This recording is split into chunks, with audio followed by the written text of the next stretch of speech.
বা এটা কথার কথা না। জান্নাত জিনিসটা, জান্নাত জাহান্নাম জিনিসটা গল্প গুজবের ইস্যু না, সিরিয়াস ইস্যু। হয় জান্নাত নয় জাহান্নাম।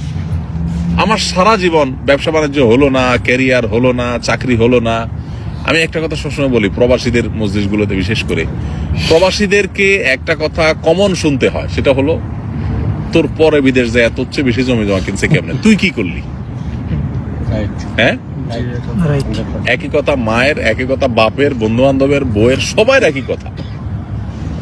তোর লগে একসাথে গেছে, যা 20,000 টাকা পরিশোধ করছে, দেনা দায় পরিশোধ করছে, এলাকা জমি জমা সব কিনা ভরাই ফেলতেছে, বাজারে দোকান নিছে, শুনছি ঢাকাও ফ্ল্যাট বুকিং দিছে। আর তুই কি করস?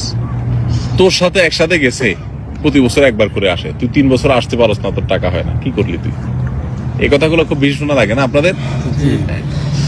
এটা কেন হয়? ওই যে বললাম, পুরো ফ্যামিলিকে টাকা দিবেন, এটা তার মাথা ঢুকাইছেন, আপনার মাথাও পোক ঢুকছে, তার মাথাও পোক ঢুকাইছেন।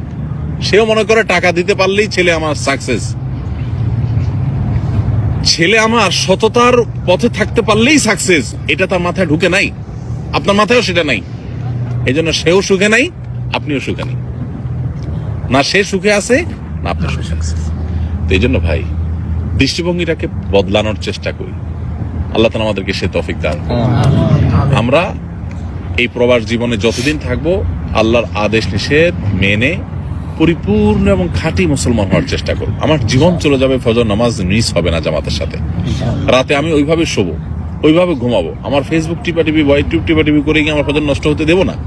যে চাকরি করতে গেলে আমার নামাজই হয় না, ইবাদতই হয় না, চাকরি আমি করবো না। এখানে আপনাদের জন্য কত সহজ ভাই, যারা ইউরোপ, আমেরিকা, পশ্চিমা দেশগুলোতে চাকরি করে, শতকরা কত % মানুষ হালাল চাকরি করতে পারে সেটা একমাত্র আল্লাহ ভালো জানেন।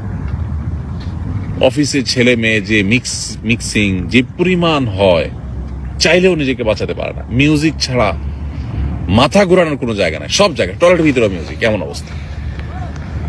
জিন্দিগিটা মিউজিকের ভিতরে গড়ে ওঠে। এমনি নামাজি মানুষ ভালো চলতে চায়, কিন্তু আপনারা এখানে সৌদি আরবে মাশাআল্লাহ আল্লাহ কত ভালো রাখছে বলেন, কোনো তুলনা হয়? 1000টা দুঃখ হয়তো আপনার থাকতে পারে, কিন্তু আপনি এখানে উপার্জন করতে গিয়ে ভেজাল পৃথিবীর যে কোনো দেশের তুলনায় সবচেয়ে কম ভেজাল। ভেজাল ছাড়া তো পৃথিবীর কোথাও নাই, কিন্তু অন্য দেশের সাথে কম্পেয়ার করলে আল্লাহ আপনাকে জান্নাতে রাখছেন এখনো। এই নিয়ে আমাদের শুকর আদায় করবেন। আমাদের ভাইরা যারা রেস্টুরেন্টে, এখানে যে ভাইয়ের রেস্টুরেন্ট আছে, আরো অনেকে রেস্টুরেন্টের সাথে এখানে ইনভলভ আছেন মাশাআল্লাহ।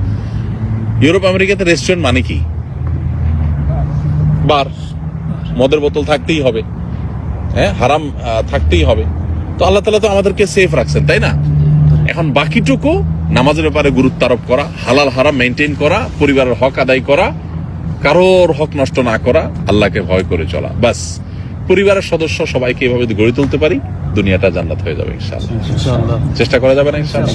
আল্লাহ আমাদেরকে তৌফিক দান করুন। জাযাকুমুল্লাহ খাইর, জাযাকুমুল্লাহ খাইর, বারাকাল্লাহু ফিক। রাত হইছে, আমরা আর লম্বা করলাম না।